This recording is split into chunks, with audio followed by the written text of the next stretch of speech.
You're listening to Keith Engle, the host of TGI Sports Talk on the National Streaming Sports Roku channel. Football season is here, and SeatGeek is my go-to for buying tickets. Now, with SeatGeek, every single ticket is backed with their buyer guarantee. We've all had plans change, and when you can't make it to the big game, SeatGeek has you covered. They're the only ticketer that allows you to return your tickets ahead of the event for credit with SeatGeek swaps. So when things come up, I know that my tickets won't go to waste. So what are you waiting for? Download the SeatGeek app to maximize your possibilities and shop live events with confidence.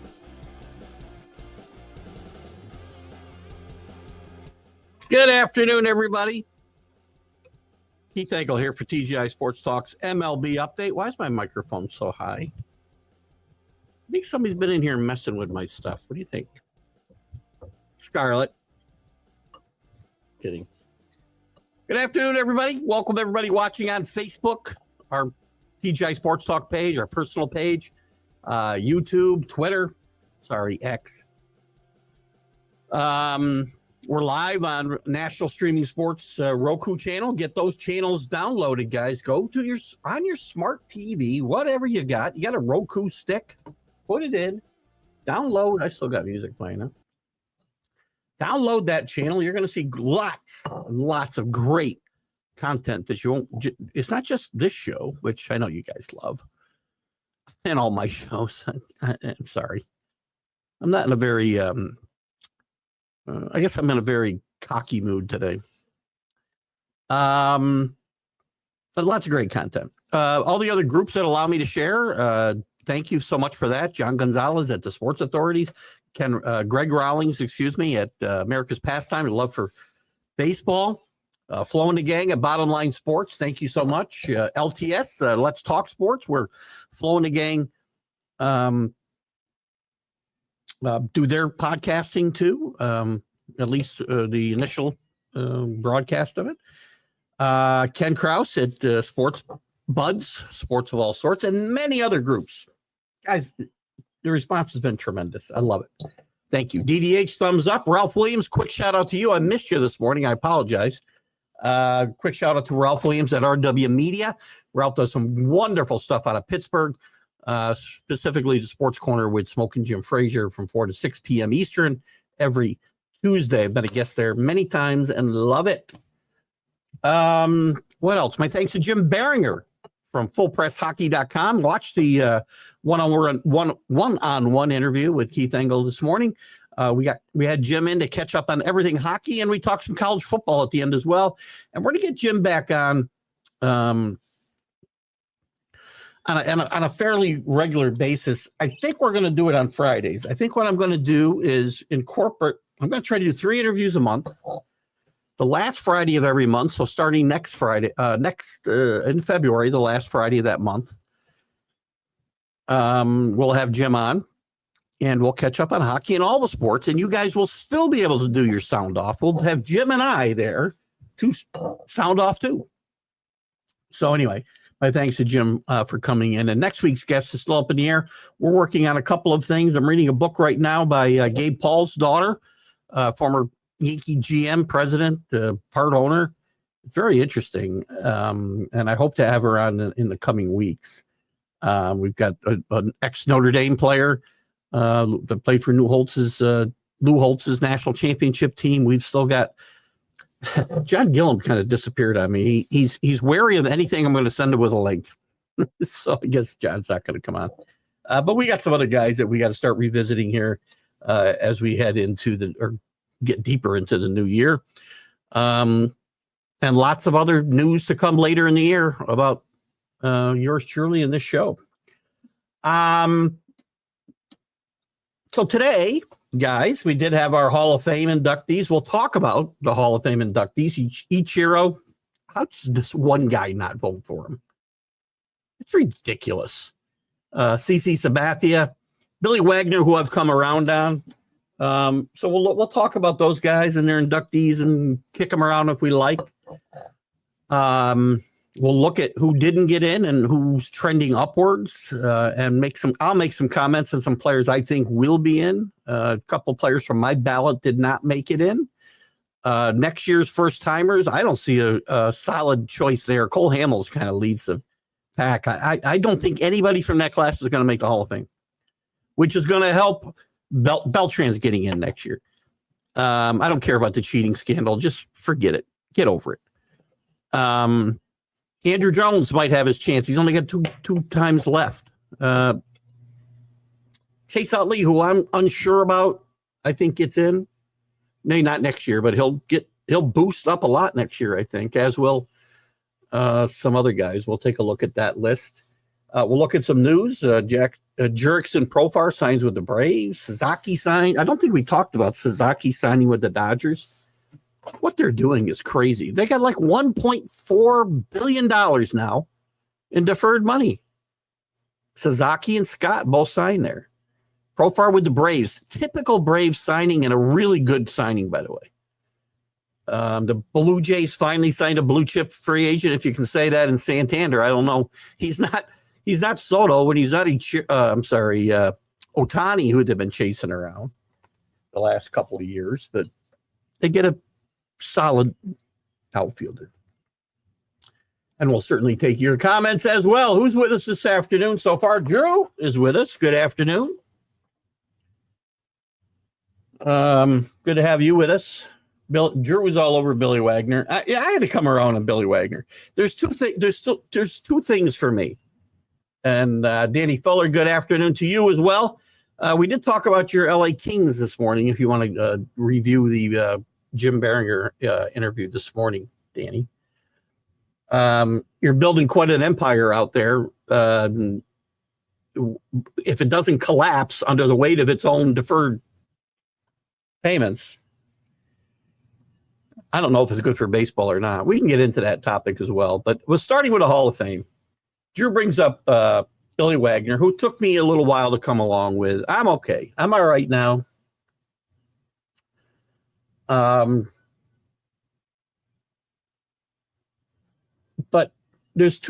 I have like two groups of people. There are people that I don't know how you don't vote him in the first year. How do you not vote for Ichiro? How do you not vote for Willie Mays, Hank Aaron, Babe Ruth? How do you not vote for these guys first time? You can't say, well, they're not first ballot Hall of Famers. If you're a Hall of Fame, you're a Hall of Famer. I guess maybe, I don't want to give them the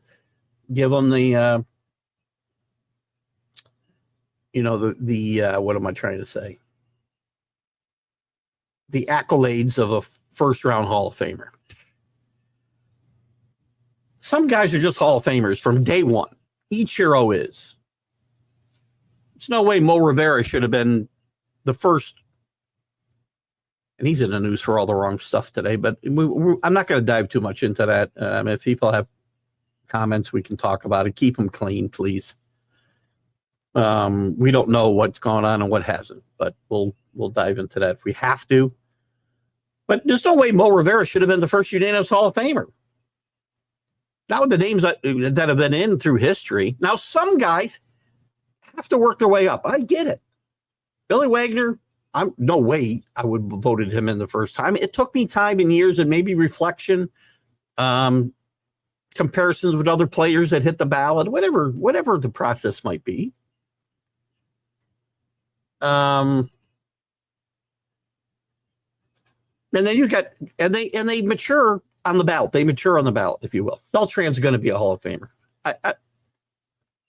He's going to get it next year. Because there's not a first timer that's going to get that many votes. Andrew Jones, I think, might get in next year. Got 2 years left. He's gone up. He's gained traction.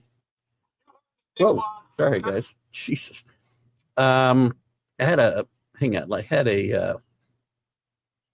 went back to my work stuff here for a second, but I had who's gained? Where's my gains? Beltran jumped up 13 points this year from last year, third year in a ballot. He's getting in probably next year because of the dearth of first year candidates in my mind. Andrew Jones, he's trended up 4 points. He's gone up a couple. Let's see, what's he gone up the last? He's left by 50 percentage points the last four voting cycles. Andrew Jones belongs in the Hall of Fame. I've talked about this before. Again, he's not a guy that is a no-brainer, and he's taken some maturity, but to get on there. But I think he will get in. Chase Utley gained 11 points. I'm not so sure. Again, this is kind of a new school case, right? People look at his WAR. I'm not looking at WAR. I could care less about WAR. Again, I could give you a bunch of cases where WAR is just irrelevant. Still irrelevant to me. Again, somebody, just to throw this out there about WAR, look at the Dodgers. I would think that, let's just say the Dodgers were to sign, I don't know, a Cody Bellinger or somebody great. He was a Dodger, but somebody really, really, really good to sit on their bench and backed up, say, Freddie Freeman. Well, Freddie Freeman's WAR is going to go down because the replacement player that replaces him is better than the guy who replaces player B over here. I mean, it's a silly, I'm sorry. I'm never going to stop saying it's a silly stat. But anyway, Chase Utley is going to be a new age kind of vote. Andy Pettitte jumped up 14 points. He'd gone down, I think, the last 3 years. And he went up. I don't think he's ever getting in. He's only at 27, almost 30%. He's got 3 years left. Andy Pettitte, I will still tell you, would have been a Hall of Famer if he'd stayed a Yankee his entire career. I do not doubt that for 1 second. A couple of intriguing cases. We've got A-Rod and Manny. I'm going to get back to your comments in just a second. There's a couple of things I want to get out in this monologue here. Where was it? A-Rod was up to 37%. It's his fourth year. Probably kind of come up short, like the rest of the steroids guys before him. Still think he should be in. Manny Ramirez, I don't know how you keep him out, but he's probably not getting in. He's got one more year. Those are still intriguing cases to me, and they may get a consideration later on from the whatever we call the old timers committee, if you will. I know they call it something different these days. An intriguing case to me is Omar Vizquel. We talked about this the other night on the professional sports show on National Streaming Sports. And I was actually going there. I think somebody else brought it up. I don't remember. But I had it as a little note to talk about today because you think about defense matters, right? If I would say Omar Vizquel was the equal of Ozzie Smith defensively. I can't compare their Gold Gloves. I don't know who's got what. I can look it up. But that isn't the end-all, be-all. Derek Jeter got a bunch of Gold Gloves he didn't deserve. The eye test says to me Omar Vizquel was the equal of Ozzie Smith. Offensively, I think as well. He got better as his career went on. I think he belongs. You're not getting in. Anyway, I'd love to talk about that. Does anybody think next year's first timers, any of these guys are going to warrant a lot of support? Cole Hamels is the best guy on this list. Ryan Braun, he took any chance he had. He's not going to make it anyway. Wouldn't have made it, I don't think, anyway. Obviously, he's got this. He's got the steroid thing hanging over him. Edwin and Carson. I can never say these names. And Carsonat, I can never say it. You know who I'm talking about.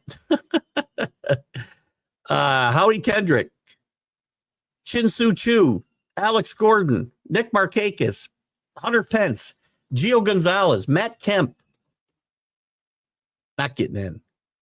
Other guys probably won't even be on the ballot. So let's jump into some conversations. Danny, good afternoon, Danny. How are you, buddy?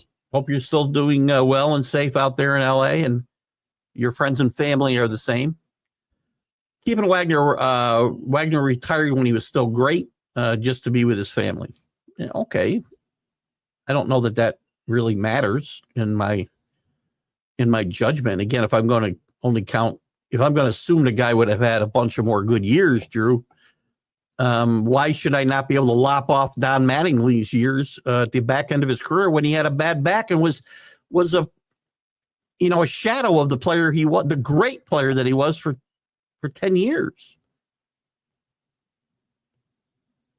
Again, I've come around on Billy Wagner. I don't care that he retired at the top of his game.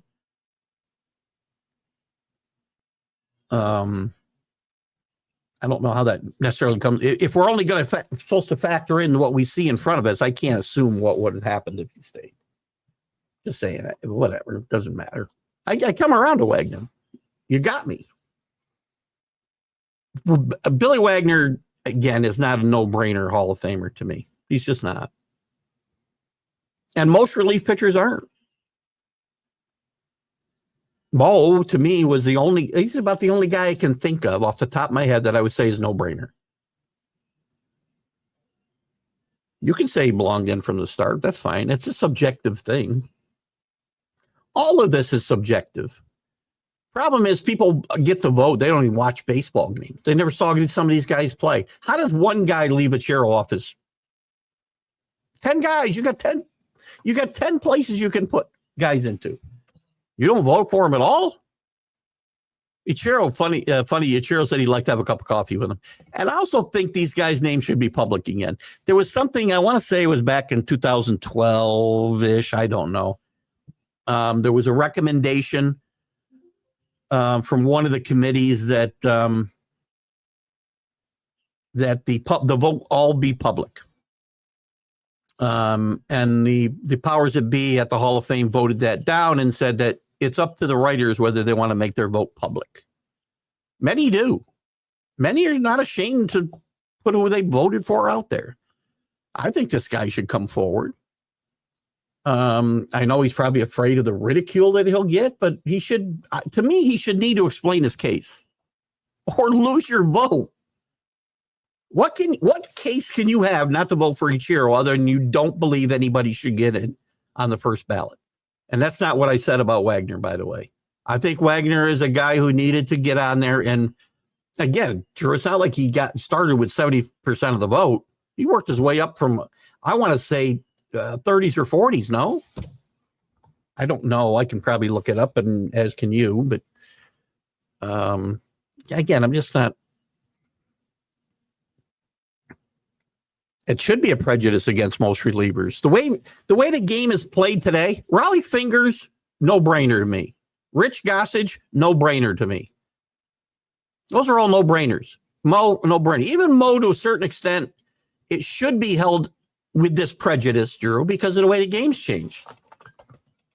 None of these guys pitched the way Fingers and Gossage did, where they come in with the bases loaded in the 6th inning and pitch 3 innings and have to pitch out of jams. These guys they're prima donnas. Well, either they're prima donnas and refuse, and there have been guys who would refuse to do anything but start an inning. And managers who now have become, solidly chained to this book that they have to follow. There's no way you're going to convince me Billy Wagner is as good as Rich Gossage or Raleigh Fingers or Sparky Lyle or any of these guys who would commit at any point in the game and sometimes pitch. Sparky pitched 5 1/3 or 2/3 innings in a playoff game and came back and pitched again the next day. Billy Wagner and Mo Rivera, by the way, I'm not just picking on Billy Wagner, be clear, Drew. Mo Rivera couldn't stand up to these guys either. Now, maybe they would maybe some of them would. Wagner's a guy that I guess if somebody was going to, maybe he would. There's always one jerk. Oh, you talking about me? Yeah, there's always one. How does he know he's the guy, though? I like how I do love. Well, I think he said coffee or beer. I saw 2 articles. One said beer, one said coffee. I think the guy should need to explain himself. And if that's his reasoning, great. He's got a right to do that. I'd like to see who he is so I know if he's ever watched Ichiro play.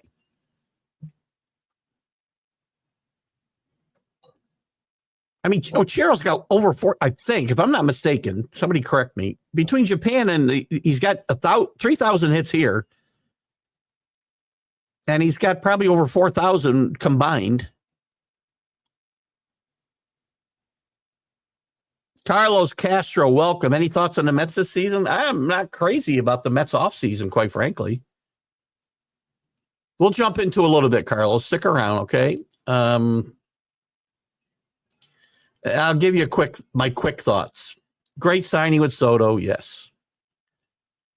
But where's the lineup depth here? First of all, when your number one starter is Senga, I'm a little worried. I think they could have overpaid Manaya. I think they could have overpaid Quintana. Turner Holmes into a starter is a gamble. We don't have a first baseman there. I'm not a Met fan. Second base has still got question marks. Vientos is a rising star. I'll give you him. Lindor is a star. Nemo, I think, is a very solid player. Had a bad first half and came back and played well. This team's still short of World Series in my mind, Carlos. We can talk about that further. I'd love to get your opinion. Nationals just signed a Japanese 27-year-old starting pitcher. That ought to help them.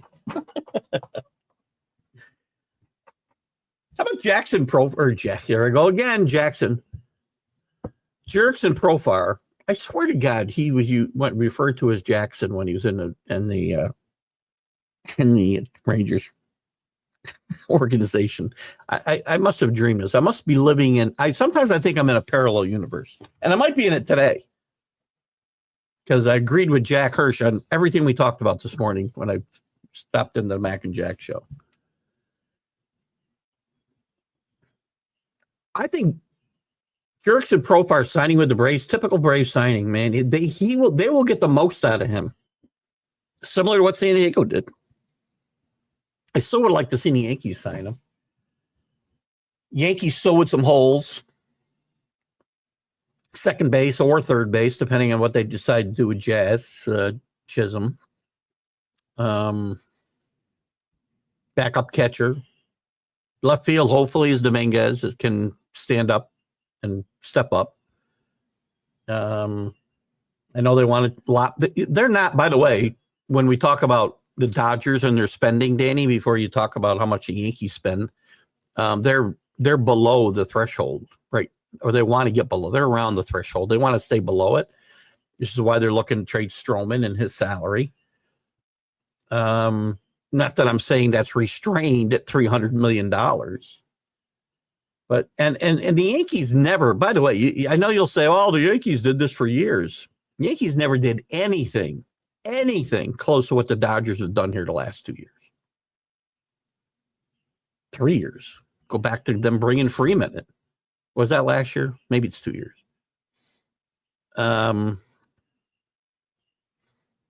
Yeah, 2 years. And again, I don't know if it's good for baseball. I'm of the opinion that when you're one of the haves, you can do what you need to do, and if you're willing to pay the luxury tax, then so be it. And if you're the Royals and the Brewers of the world, you suffer. You could have bought a team in LA. You could have bought a team in New York. I have no doubt that the Steinbrenners could probably do what they wanted to if they wanted to get into this type of, pushing off $1 billion plus in payments for decades. They could do it. Roosters are going to come home they're going to come home to roost. Is that how you say that? Did I mix a metaphor there somehow? The chickens will come home to roost. The roosters. I don't know. Whatever. Being a Yankee fan, it's hard to throw stones, right? But hey, Cohen could do it. The man's got money coming out of every orifice in his body. Bad picture, I know. I'm sorry for that, but it's true.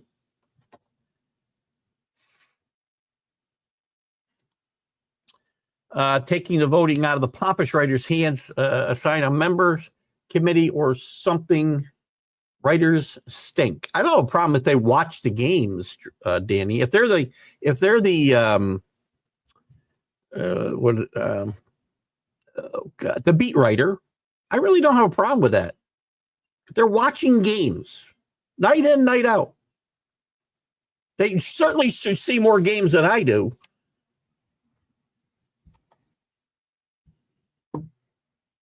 So I don't know who you give it to. You could go to broadcasters. Some of the broadcasters have a vote as well. It's not just writers, I don't believe. Let's see who. Let me look at something here. MLB Hall of Fame voters. Let's see if I can see who they are. I don't want I don't want the voting results. I want the voters. Crap. Election rules. Can I get it there? Electors. No, that's not it. Eligible candidates, method of election versus a screening committee. They don't tell me anything about the voters. I do believe that there's broadcasters on here now, Danny, as well. Is there anybody who disagrees with anybody that got in? I don't really have a problem with. Again, Wagner, I've come to be okay with him being in, especially if we got guys like Harold Baines in there. I'm sorry, Harold. And I'm okay. CC's a Hall of Famer for sure. It's going to be interesting. Starting pitchers are going to be very interesting. Cole Hamels is a good test, I think, next year. It's going to be very interesting what these guys do with starting pitchers who are going to be winning, most of them less than 200 games. 300 games used to be the benchmark, right? I mean, Burt Blyleven didn't get in for years and years and years because he didn't win 300 games.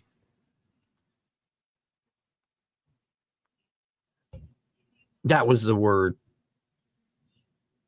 Nobody's going to win. Most guys, 200 is going to be a huge amount for guys now, unless something changes drastically.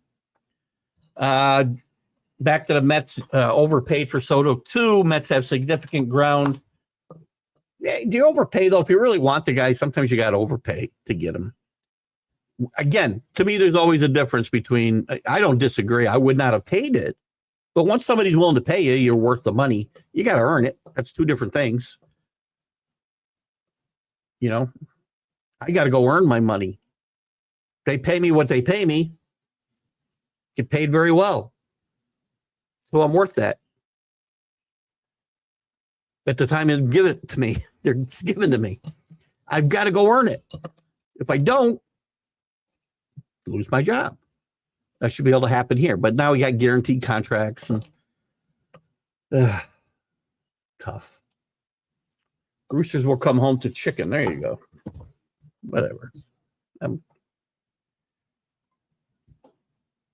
Actually, my mind's been much clearer this week. I've started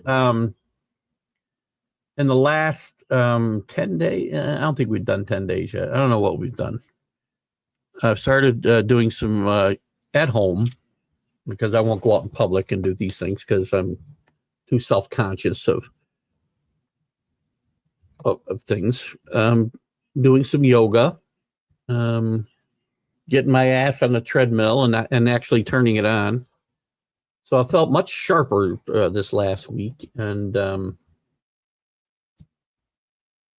although today it doesn't show, does it? Oh God, work. Anyway, what was I talking about? It didn't show through with my roosters come home to chicken. No comments. Am I wrong about next year's first timers? And by the way, here's who fell off the ballot. So I gave you this year's next year's first timers. Cole Hamels leads the way. 163 wins, 122 losses, 3.43 ERA. Had a very good whip. This is another. We talked about Chase Utley being new age. Drew, give me your opinion, Chase Utley. Does Chase Utley belong in the Hall of Fame? Cole Hamels is going to have the same kind of thing. He's got a pretty good WAR. A number I hate. But again, I've got to discuss it, I guess, if these guys are going to use it. which I don't think they should. There's no way. Watch the games. Don't read about a guy's war.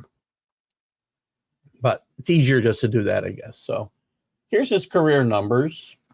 275 batting average. So what makes up for that? 259 home runs as a second baseman. Not terrible. 154 stolen bases. Top 3 in the MVP. Top 10 in the MVP 3 times. An all-star a bunch of times. Did anybody ever feel like Chase Utley dominated his position while he played? To me, that's part of the criteria. But what do we got going here? We got a few comments I haven't caught here. There's Paul, Boston Paul. Paul comes in under a different Facebook profile. How many do you have, Paul? Because he's trying to touch the law or something. Boston Paul, our man from Wisconsin.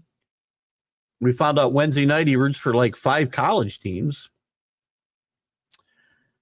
I liked Utley's game as well. I did not think he's a Hall of Famer. You know what's funny, Drew? If you look at WAR, though, again, which I know you're in favor of, kind of points to the fact he ought to be probably, right? WAR of Hall of Fame. Guess I can't get there. The average Hall of Fame voters WAR is between 50 and 70. I believe Utley's at like 76. I don't like this. I'm only throwing it out there. I am not, please, if you just tuned in, I am in no way recommending WAR be used as here's a question from Reddit. What's your career WAR cutoff for automatic Hall of Fame entry? This conversation came up in a little different context the other night on the Professional Sports Show, that the Hall of Fame should have certain benchmarks to be, and you should be in 3,000 hits, 500 home runs, not 300 wins because you wouldn't get there anymore. But that would eliminate guys who are really good for a shorter period of time.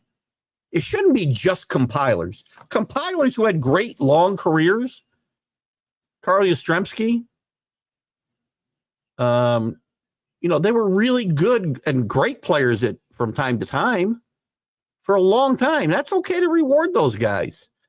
But the problem with the Hall of Fame is it looks too much at that. And again, I'm talking about numbers. I get it. You have to talk about numbers. But the eye test matters. Not Mattingly. And as Yankee fans really get on board for Thurman Munson. They don't do it for Donnie the same way. I am not as over, and I love Thurman, don't get me wrong. I'm not as overboard. Thurman Munson needs to be in the Hall of Fame as a lot of Yankee fans. Now I am with Don Mattingly. Mattingly was a dominant player. Thurman was a very good to great player for a short period of time. He was a Rookie of the Year. He won an MVP. He won 2 World Series. Died tragically.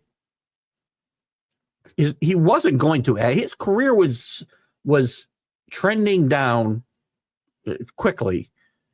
His last, from 77, 78 was really trending down. They still won a World Series. He was still a very good player, an important part of that World Series team, but his numbers weren't all that great.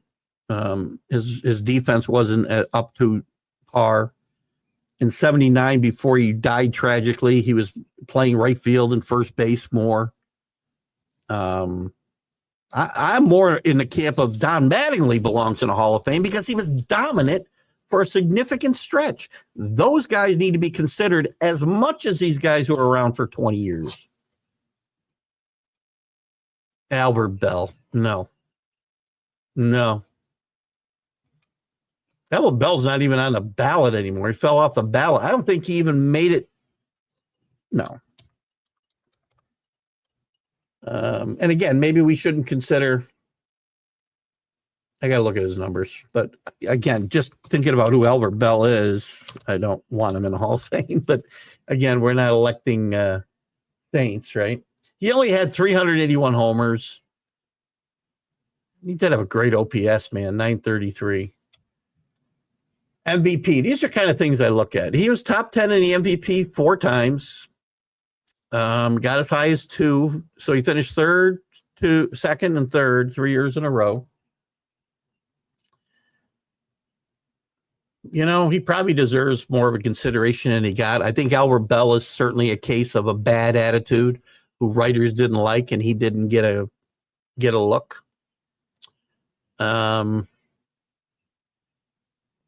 His teams didn't win either, by the way. That doesn't help. He's an interesting case. He's an interesting case that he's not getting in because, well, he could get in with the veterans, but Utley, no, agree. Kent, Jeff Kent's in, correct? Isn't Jeff Kent in the Hall of Fame? He's not on the ballot anymore. But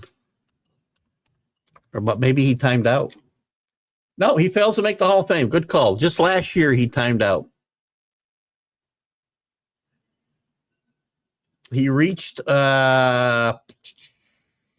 he never got more than 33% of the vote. Jeff Kent. You know, Jeff Kent's another interesting case. And again, you got to consider position, which is why I can almost say, you know, no to Albert Bell, because I can come up with about, 40 guys who have similar numbers. Jeff Kent. Jeff Kent is a second baseman, by the way. OPS was 855, 377 home runs. He had a dominant, again, he was second banana to Barry Bonds for a long time, right? But he had a very dominant stretch from 97, I guess, through, I can say, 2004. 7 years. 2005, I'll give him. And then he started downhill. Really good player. Another guy who I think whose attitude with and he got an MVP, by the way, playing on the same team as Barry Bonds. That's pretty good. Another guy who I think his attitude probably gets in the way. I would have voted for Kent. In fact, I think having these discussions in the last 5 years, I have put Kent on that list. Here's a real stat I read. While pitching workloads have shrunk, injury rates continue to climb. Pitchers accounted for 74% of the IL stints, up from 63% in 2019. Well, I would argue, Drew, that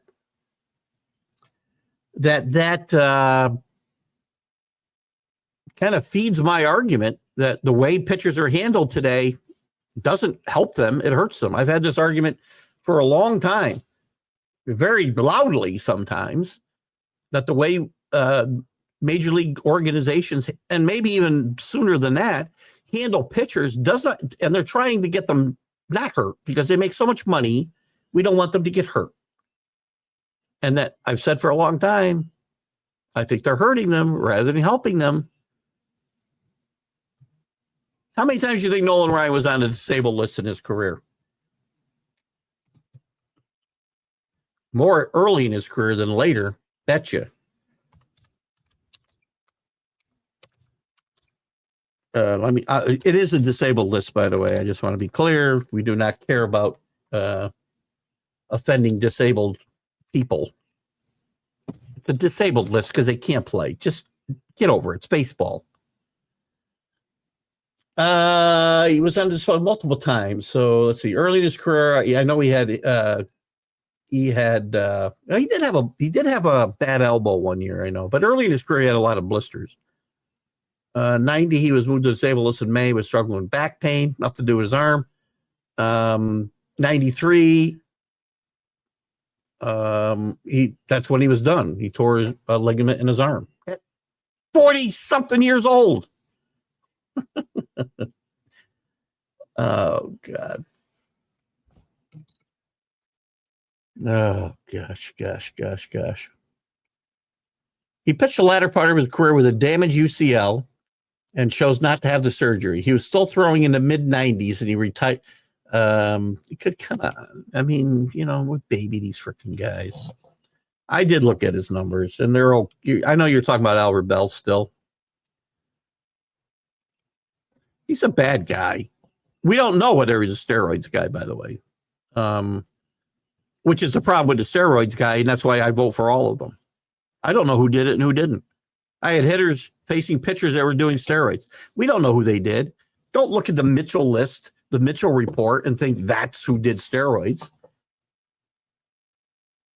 I mean, there's reports that as many as 80% of players were doing steroids.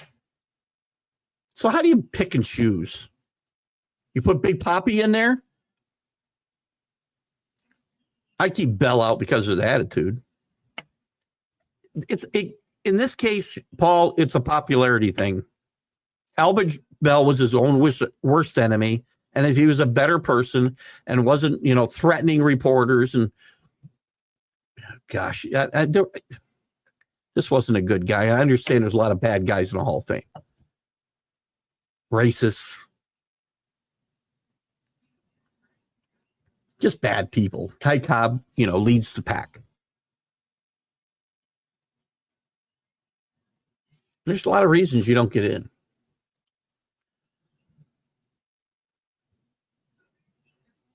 I said I think Kent belongs in the Hall of Fame. So, and Drew agrees as well. Kent definitely belongs in. I know I talked about that, and I know he was on my ballot that is not, a legal ballot. And this year I had the three guys that got in: Beltran, Andrew Jones, and I think I stopped there. No, I'm sorry. I had Manny and A-Rod on my ballot as well. Because, again, I'm putting the steroid guys in. I'll tell the story. Tell the story. How do you have a Hall of Fame without Barry Bonds? He was a Hall of Famer before his head ever grew the size of, my windshield. Roger Clemens? Put him in. Tell the story. Put it right on their plaque. I mean, you might need a whole room for Barry Bonds' plaque if you're going to use a bust of him during his steroid years. Same with Pete Rose. I have never wavered in my argument here, and I probably will never waver. Especially with the steroid guys. I don't know who is doing steroids and who doesn't, and nobody in this room can claim they do. Hello, Scott. Kobe, how are you, my friend? Where on earth is Alex Bregman? Bregman and Jack Flaherty are the biggest two names left, right? And I don't know if I don't know who Flaherty's representation is, quite frankly. But he's going to cost these guys big money because we're reaching a point in time where they're going to sign a 1 or 2. Well, they'll sign one of these 3-year deals like Carlos Correa did, like Snell did, and they're going to have an opt-out after 1 year.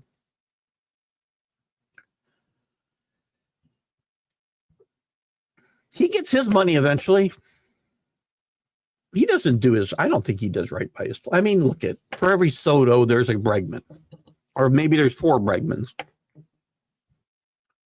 And yet the contracts for starters continue to climb far away less innings. Yeah, I don't disagree, Drew, at all. It's a conversation that has set me through the frickin' roof for years, long before I started doing the show. We give guys like Matt Snell, Blake Snell, $1 gazillion. He averages 5.1 innings over his career. Before he pitched a no-hitter this year, what'd he get? What'd I say he got? 5 outs his entire career after the 7th inning?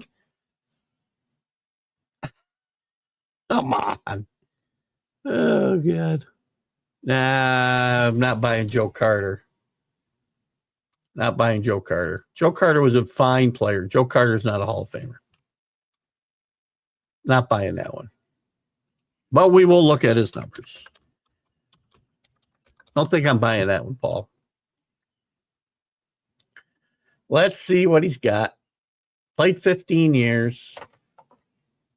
Nah. 396, 14-4.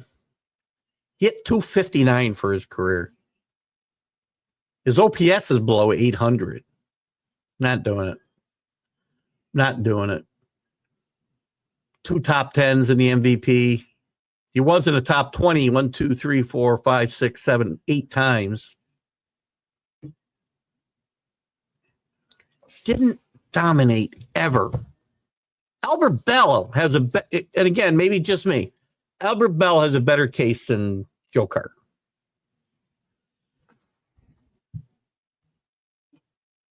Why? But the 396, he hit 259. Dave Kingman's got a lot more home runs than that. Does he belong in the Hall of Fame? It's not just one number, right? You got to look at the whole body of work. I don't think Joe Carter was ever a guy that people were afraid to pitch to either. Great, nice player. You know, I'm not buying it.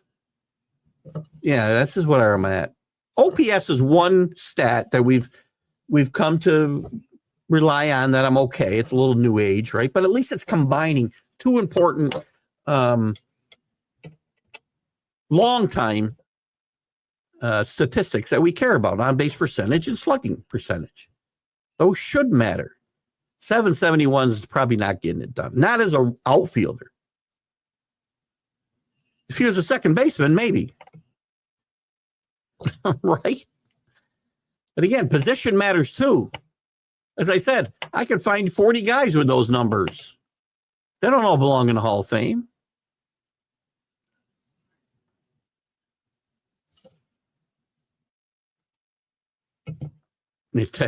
Seriously, Paul, we got to stop. You can't compare Ted Williams to either one of the two guys you just brought up, or the three guys we talked about, or two guys we talked about with attitudes. You're a Boston fan. I'm not. Kent, Carter, Bell. Carter didn't have an attitude. Bell and Kent maybe was held against them. Ted Williams was maybe the greatest hitter of all time. And missed how many years of his career? 5 years of his career playing his service?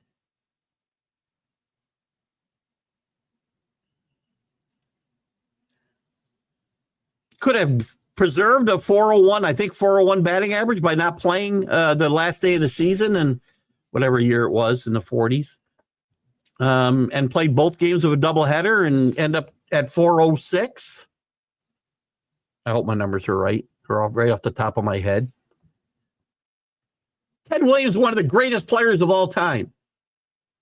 While we're talking about these guys potentially being Hall of Famers, nobody in their right mind is ever going to say any of those three guys belong in the same conversation with Ted Williams. Nobody, Paul.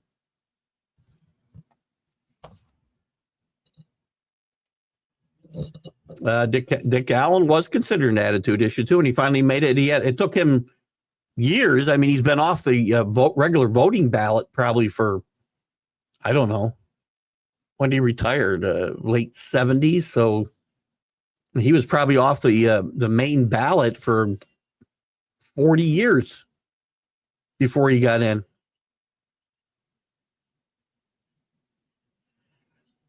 Dick Allen did deserve to be in, agreed 100%. And I think his attitude probably hurt him. The fact that he moved around from place to place. Dick Allen dominated the American League for 2.5 seasons when he played with the White Sox in the early 70s before he went home to Philadelphia. Had great years in St. Louis, had great years but he didn't last in LA. He didn't last anywhere because people thought he had an attitude. He got that reputation in Philadelphia, and then it followed him everywhere. I don't know for a fact. I know I've talked to some guys and had some guys on the show who advocated for Dick Allen, who were writers that followed Dick Allen and said Dick Allen wasn't necessarily a problem. Dick Allen grew up with a chip on his shoulder because of racism and the way he was treated in the minor leagues and treated in Philadelphia early in his career. They used to throw garbage and batteries and bottles at him, and that's why he wore a helmet. Alonso, another one. Because Alonso's yeah. Listen, Alonso's going to be another guy who signs. He might sign again. He's going to get one of those. I would say 1 year contract, right? But it's liable to be 3 years. It's really a 1 year contract, unless he falls on his face, and then that's all he's going to get. I guarantee he's kicking himself in the butt for not signing the contract the Mets put in front of him for 7 years, and I don't know, what was it, 168 million or something last year, or the end of last year, middle of last year, whenever it was. He may never get that offer again, man. And he's not a guy that's going to help you in a lot of places except one. Hitting the ball out of the ballpark. Silly. How do we feel? JB's not here. I wish he was. How do we feel about Santander signing with the Blue Jays? Is it going to make a difference? I mean, it's funny. I read a couple of headlines this week that said Blue Jays finally get their elite free agent. Well, they've been chasing after guys like Ohtani and Soto for 2 years, and some guys before that, and never got them. Santander's a very nice player. I don't think he's either one of those guys. You got don't take offense and run away to your back to work, Paul. I'm sorry. I'm just trying to keep you out of straight and narrow, dude. Guardians signed Paul Sewald. I saw that. Then there wasn't a trade or no? This year's version of Scott Barlow. Maybe it wasn't a trade. It might have been a signing. Yeah, John Birdie. He was a huge part of the Yankees' success, wasn't he? Thank you for rolling your eyes there, Drew. I can do it for real here. Like, now, you never know. You ever try to actually roll your eyes? I mean, my wife will say to me, "Don't roll your eyes at me," and I swear to God, I didn't roll my eyes at her. But so then, if I try to roll my eyes to see what it actually looks like, I can't do it. I don't know. Oh gosh, Dodgers huge.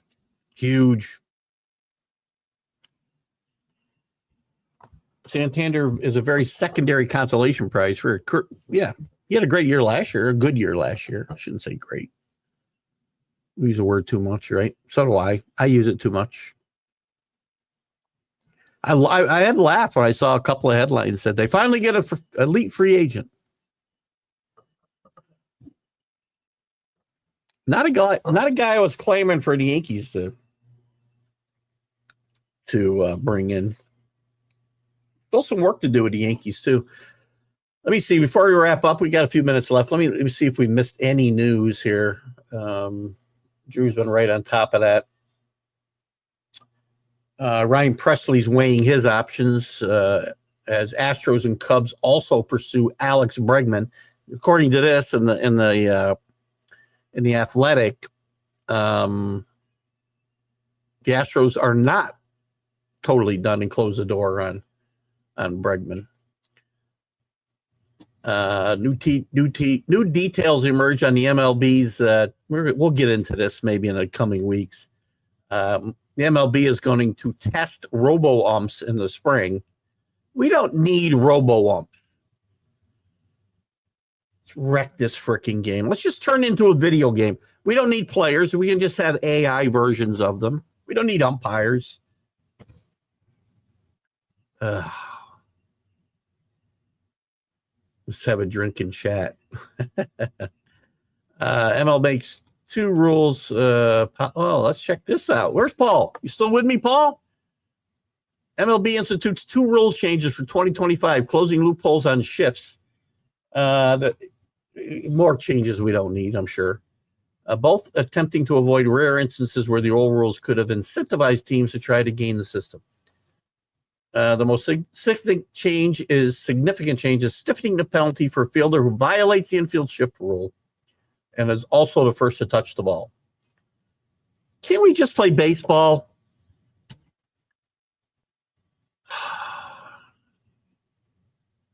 Typically, that means a shortstop has to stay on the left side. The second base, we know what that means.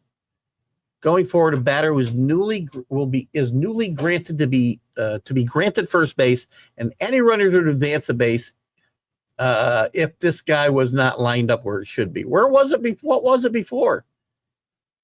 This rule's ridiculous, man.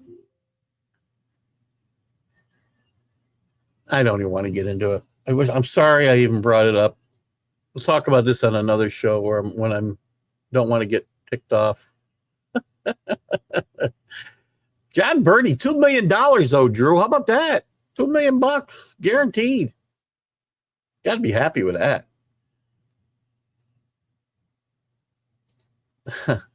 Otani's interpreter reportedly impersonated him 24 times to get cash. I thought I saw coffee with it, Cheryl. I just saw drink now, so I guess beer would be appropriate. Actually, it's all I got. Dodgers land another star. We know that. I don't have much time left. Buster Olney's most improved teams for 2025. He's got your Reds in here. Number 1, Red Sox. I don't get it. They had Bregman or maybe another free agent. Maybe so. But did Crochet and Bueller put them over the top? What am I missing? Diamondbacks, 100% agree. Rangers, they added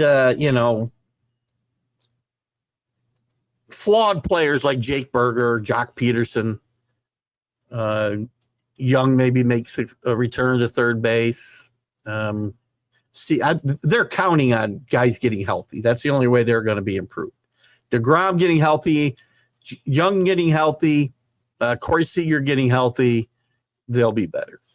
The Nationals, I think they played better for a lot of the year last year than I thought they would. I don't think they're making a big step forward just yet. They do have some prospects that are starting to graduate in recent seasons, Woods and Cruz. But, you brought in guys like Bell and Lowe, Rosario. I guess they will be better. They're not challenging for anything, though.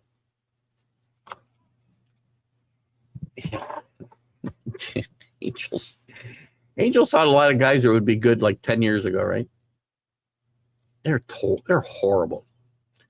Hey, there you go, Drew. Finally, that's a great one. I'm going to steal that one, by the way. Nah, I won't steal. Robo Commissioner. If we had a Robo Commissioner, maybe the game could work. This game would work better on autopilot with nobody running it than having Rob Manfred spend one more day in that office.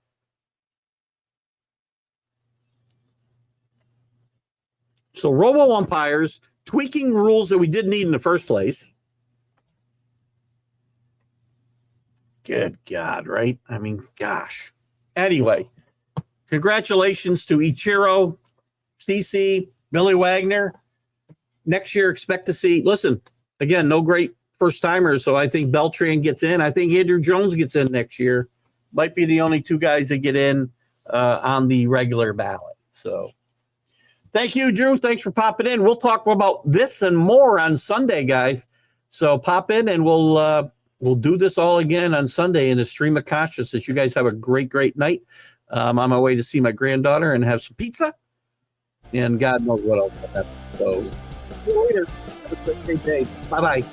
Football season is here, and SeatGeek is my go-to for buying tickets. Now with SeatGeek, every single ticket is backed with their buyer guarantee. We've all had plans change, and when you can't make it to the big game, SeatGeek has you covered. They're the only ticketer that allows you to return your tickets ahead of the event for credit with SeatGeek swaps. So when things come up, I know that my tickets won't go to waste. So what are you waiting for? Download the SeatGeek app to maximize your possibilities and shop live events with confidence. You're listening to Keith Engle, the host of TGI Sports Talk on the National Streaming Sports Roku channel.